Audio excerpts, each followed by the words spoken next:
সর্ষে ভোলা, এই কথাটা শুনলেই কিন্তু জিভে জল চলে আসে।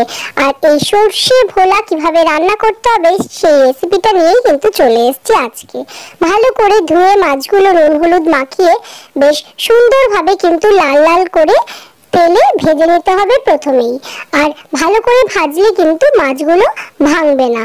আর তারপরে আমরা যেটা করব সেটা হচ্ছে পোস্ত পরিমাণ মতো, সাথে সাদা সর্ষে, কালো সর্ষে, আর সাথে নেব হচ্ছে কাঁচা লঙ্কা আর একটু সামান্য পরিমাণে আদা।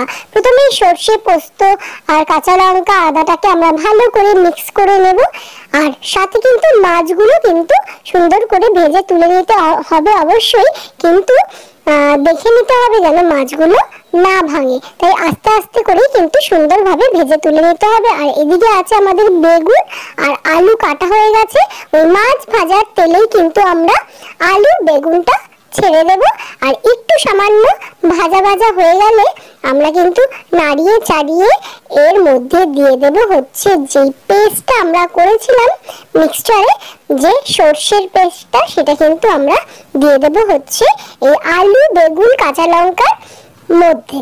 তো এটা দেওয়ার পরে অবশ্যই একটু জল দিয়ে আমরা কিন্তু ভালো করে ফুটতে দেব।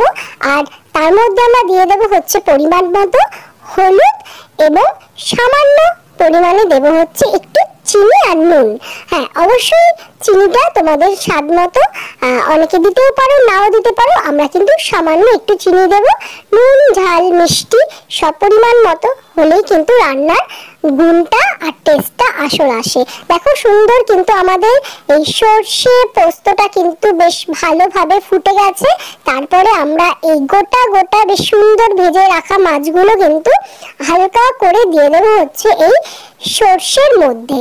এই সর্ষের মধ্যে দেওয়ার পরে কিন্তু আমরা বেশি নাড়াচাড়া করব না, আমরা একটু আমাদের গ্যাসের ফ্লেমটা বাড়িয়ে দেবো। আর সুন্দরভাবে দেখো কি সুন্দর ফুটে কিন্তু একদম বেশ চাকা চাকা একটা সর্ষে ভোলা কিন্তু আমাদের রেডি। আর দেখতে যতটাই সুন্দর লাগছে, খেতেও কিন্তু তার থেকে বেশি ছাড়া কম লাগবে না। তো কেমন লাগলো রেসিপিটা কমেন্টে অবশ্যই জানাবে, লাইক করতে কিন্তু একদম ভুলবে না। Moumi's healthy kitchen, please subscribe my channel, like and share.